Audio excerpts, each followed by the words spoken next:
I want everybody to get a pod. Just pull like a piñata. Pull. Get all those pods. Everybody get a pod. This is a bad spot to stand. Pull them down. Keep shaking them. Everybody get a pod.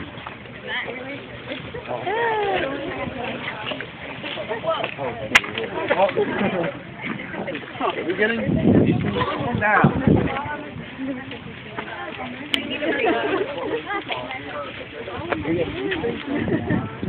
Look at sun right here, so.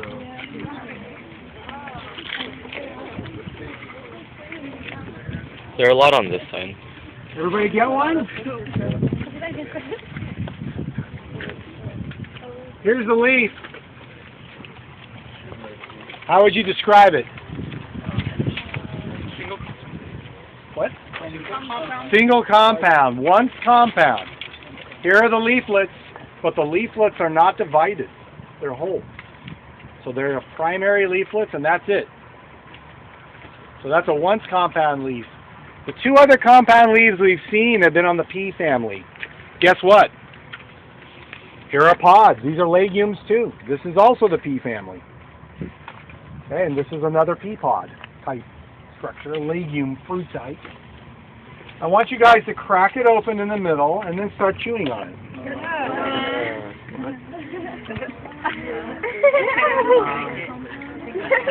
Just chew. Don't eat. Chew.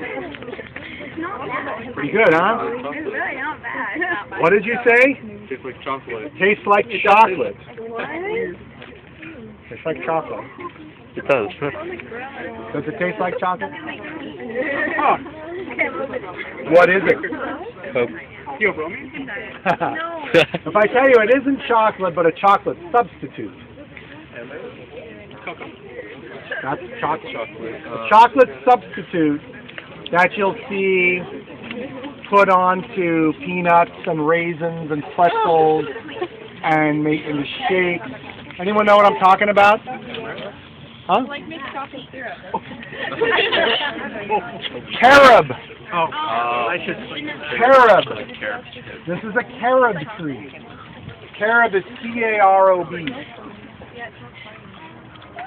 And carob has been eaten by people for thousands of years. It's native to the Old World, the Fertile Crescent area, biblical history area. Places like Somalia, Saudi Arabia, those places, that's where it's native to. It lives in the middle of the desert, and it can take just about anything. Heat, salt, wind, anything. These trees are tough. They're growing along the freeways where they're going to get all that pollution and dust. These are great trees. They're beautiful trees. They're kind of craggy and gnarled, and they never die. They do make a lot of carob pods, though. If you crack it open and get the seeds out, there are seeds in there. That is crushed. This is for commercial purposes. This is crushed and a bunch of gum-like material is removed. That's called locust bean gum. Locust bean gum is made from these seeds, and it's used in processed foods and all kinds of things. And that tells you one of the alternate names is the locust tree. Sometimes people think a locust is a grasshopper. They are, but this is also a locust. This is a locust tree. In the Bible, that's what it's called. And it is mentioned in the Bible in several places. It's mentioned in the story of John the Baptist. He lived in the wild on wild honey and locusts. Those weren't grasshoppers he was eating. He was eating these. This is food. The other one, anyone know the other one?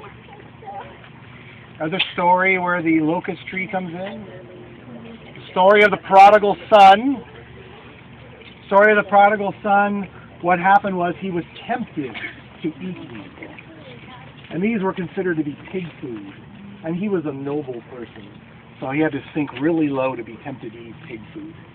Anyway, They are perfectly edible, they're nutritious, they're sweet, and they're used to make carob powder, which is used to make a chocolate substitute. Next time you're at the supermarket, where you know where they sell the yogurt, raisins, and all that stuff, look for the ones that look like chocolate. Those are all the carob ones. Okay? People who are allergic to chocolate, they eat carob. Carob tastes pretty good. It's not bad. So you can just munch on the seeds and then No, people don't normally eat the seeds. Let's walk over here.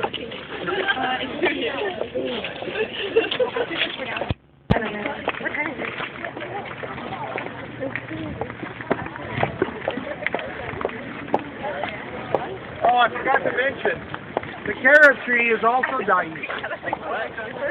It's also dioecious. Yeah, that's a very scientific statement. That's a female tree, and it only has female structures. carob dioecious There's tree. another carob tree over near Drama, and when I first started working here, I was so confused because that tree would not make any pods.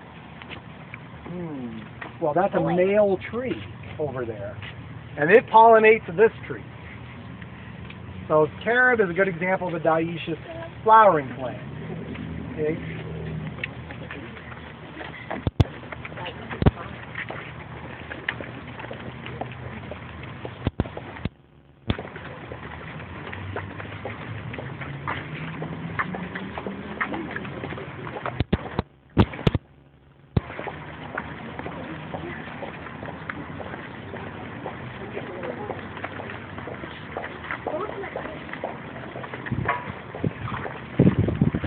I'm going to do this big one here.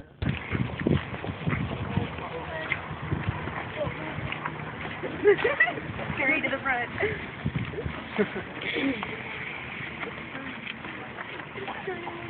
Sorry. Okay. This big giant tree, this is an oak tree. An oak tree. What do you think that is? Acorn. It's an acorn. That's the fruit of the oak tree. It's a nut fruit type. And other fruits that are related to this are chestnuts. We've had chestnuts. They're actually related to oaks. They're in the same family as oaks. And it's also a nut fruit type. You can think of an acorn and a chestnut as being very similar. Are hazelnuts like that too? Or Hazelnuts are also a nut fruit type, but they're unrelated. They're related to things like birch trees. It's a different family. Oaks are all in the genus Quercus. Q-U-E-R-C-U-S. Q-U-E-R-C-U-S. Quercus is the genus. All oaks. There are hundreds of oak species in the world. And they're all over the northern hemisphere. They're in Europe, they're in Asia, they're in North America. They're all over the northern hemisphere. In California, we have a lot of oak species. The most common one is the coast live oak. It grows everywhere, all up and down the state, from border to border, every which way. There are a bunch of cities named after it. I don't have time to get into all that. But this one is native to the valley here. This is called the valley oak. It's a common name. The scientific name is Quercus lobata, for the lobe leaves. Lobata is L-O-B-A-T-A. Quercus lobata is the scientific name. The valley oak. The Central Valley of California runs from Bakersfield in the south to Redding in the north. It's about 400 miles. And before Europeans got here and started doing agriculture in the valley, this tree covered the whole valley. It was like a savanna.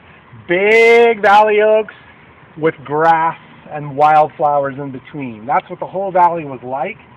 Then, when people moved in, they dug it all up and grew crops. Okay, so the valley oak today is not very common anymore. If you want to see a good stand of them here in Stockton, Oak Grove Regional Park up on 8 Mile Road which is on the corner of 8 Mile Road and the I-5, right? Very easy to get to. They have a big population of these. And if you want to go a little further up the 5, get off on Twin Cities Road and go to the Cosumnes River Preserve, and they have a lot of them there too.